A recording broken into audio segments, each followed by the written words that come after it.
اگلی بات جو آپ نے نعرہ دیا، جو آپ نے سبق پڑھایا، سیرت کا اول و آخر سبق یہی ہے، لا الہ الا اللہ، تو کیا مفہوم ہے اس کا؟ کہتے جی اللہ کے سوا کوئی معبود نہیں۔ بھائی کیا مطلب؟ کہا نہیں مطلب یہ اللہ کے سوا کوئی عبادت کے لائق نہیں۔ بھائی عبادت کے لائق کیا مطلب؟ اللہ کے سوا کسی کی پوجا پاٹ نہیں ہونی چاہیے۔ بندہ سمجھا نہیں سکتا۔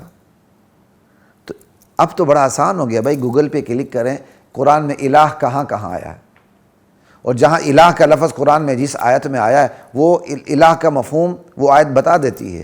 آسانی کے لیے کہتا ہوں 20ویں سپارے کا پہلا رکوع پڑھ لیں، الہ کا مطلب سمجھ میں آ جاتا ہے۔ لا الہ، کوئی الہ نہیں، کوئی معبود نہیں، کوئی حاجت روا نہیں، کوئی مشکل کشا نہیں، کوئی غوث نہیں، غوث اعظم نہیں، کوئی دستگیر نہیں۔ کوئی کہے گا جی یہ تو تصوفانہ کیا کہتے ہیں صوفیوں کی اصطلاحات ہیں، مطلب یہ ہے تو ایویں ہیں شیویں، رکھ لیں اپنے پاس۔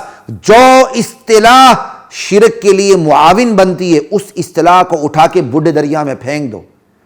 ہم اس کے قائل نہیں ہیں کہ ہمارے کوئی بڑے صوفی تھے، انہوں نے غوث یا غوث اعظم یا مشکل کشا کی اصطلاح صحیح معنوں میں استعمال کی تو ہم مجبور ہو جائیں، وہ ہمارے لیے قرآن کی آیت نہیں ہے، یہ بات یاد رکھیں۔ یہ قرآن آپ کو اتنا صاف عقیدہ دیتا ہے کہ آپ کے بڑوں میں سے کسی نے بھی کوئی کمزور بات کی ہو تو آپ اس سے متاثر نہیں ہوتے۔ تو لا الہ، کوئی حاجت روا نہیں، کوئی مشکل کشا نہیں، کوئی دستگیر نہیں، کوئی فریاد رس نہیں، کوئی دور و نزدیک سے پکار کو سن کے آپ کی پکار پہ جوابی کارروائی کرنے والا کوئی نہیں۔ امن یجیب المضطر اذا دعاہ ویکشف السوء ویجعلکم خلفاء الارض االہ مع اللہ، اللہ کے سوا ہے کوئی الہ جو یہ کام کرے؟ یہ ہے پیغام کا اصل مفہوم، یہ ہے توحید، یہ ہے شرک کی بیخکنی۔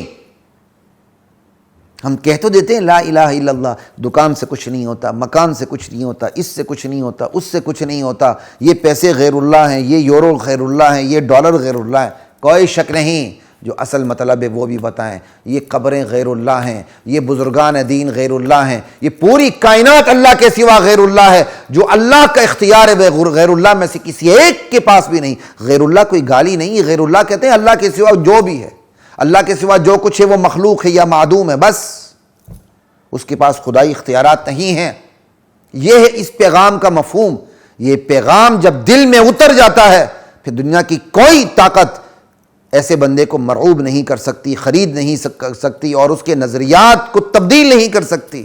لا الہ الا اللہ، یہ ہے پیغام، یہ ہے اب پیغام کا مفہوم جو آپ کو بتایا جا رہا ہے۔ لا الہ الا اللہ واللہ اکبر۔ تو اس چیز کو خواتین و حضرات، سامعین اور سامعات، ان چیزوں کو سامنے رکھا کریں۔ جب تک ہم سیرت کے اصل پیغام کو سامنے نہیں رکھیں گے ہماری نظریاتی تربیت نہیں ہو سکتی۔ آج بے دینوں سے کوئی گلہ نہیں، آج دینداروں کی نظریاتی تربیت نہیں۔ اسلام شروع ہوتا لا الہ سے اور پہنچتا الا اللہ پہ۔ طریقہ کار محمد الرسول اللہ کا ہوگا جو اللہ کی طرف سے عطا کردہ ہے، اللہ کے نبی سمجھائیں گے۔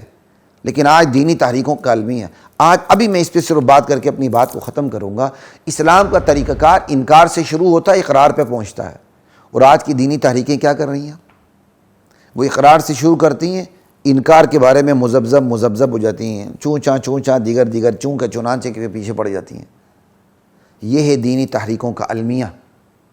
دینی تحریکوں کے اندر وہ طاقت نہیں جو کھل کے کہیں لا الہ، کوئی مشکل کشا نہیں، نہ حضرت علی مشکل کشا ہیں، نہ حضرت علی حجویری مشکل کشا ہیں، کوئی غوث اعظم نہیں، کوئی دستگیر نہیں، کوئی تمہارے دور و نزدیک سے پکار کو سن کے اس پر جوابی کارروائی کرنے والا نہیں۔